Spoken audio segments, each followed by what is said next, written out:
welcome to the Top 100 Podcast, Surviving 5th Grade, on this dreary day in February. The hot topic of today, following teachers' directions. I'm Mrs. Howard, and always by my side is my sidekick. Hello, McFly? Are you there? Oh, sorry. I wasn't paying attention. I can't stop smelling these new Spencels I just purchased from Mr. Higgins and Mr. Cahoy. Well, that's just perfect because you have completely proved everything we're going to be discussing on today's episode. As tempting as it is to create a stick figure out of lead or trying to secretly get someone's attention by sneeze dabbing, it pretty much means everything I just said sounds like wah, wah, wah. So, for starters, what do you do to keep from falling asleep or passing those notes to Mr. Higgins during staff meetings? Wow, Mrs. Howard, that's a really good question. Although it's very tempting to pass silly, giggly notes with Mr. Higgins, because we all know he's such a fantastic little teacher. Absolutely. I find it really, really important to go ahead and sit up, turn to who is ever speaking during our staff development meetings, keep my eyes and ears open in order to show that A, I'm respecting that you're presenting some vital information and that I care, and then it's going to help me overall understand what I need to get out of this presentation. Well, that's impressive because they say the best way to take in information and recall it is to have your eyes on the speaker and your body in a good position. And it's actually stated by psychology.org that you understand and retain 85% more information by positioning your body and your eyes that way. Man, whew, these podcasts can be very long and tedious.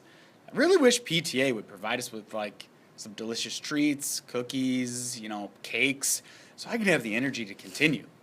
Well, speaking of treats, this week I had, Super Bowl Sunday, all these treats and delicious food I probably ate way too much of. Well, I was in charge of bringing some cupcakes to a Super Bowl party I was going to. And so I was kind of in a rush and figured I knew how to make them anyway. So I was following the recipe, but I wasn't really paying close attention and didn't know it, but I clearly forgot the flour and put in salt instead of sugar because I didn't really read it carefully. And let's just say nobody wanted to be my friend at the end of that night because the cupcakes did not turn out. Disgusting, first of all. And I totally agree that you might be the worst baker of all time. Yes. And to stress the importance of following directions, it's especially important when the directions are specifically written on our projection board.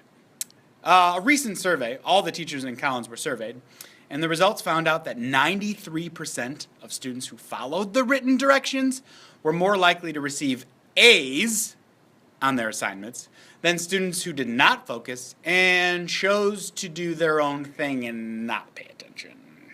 So what you're saying is if I'm going to walk away today from this amazing, epic, award-winning podcast, it's that body position, eye contact with the speaker, and following directions, written or not, is going to make a big difference in my grades. You hit it right, the head on the coffin right there. So take that away.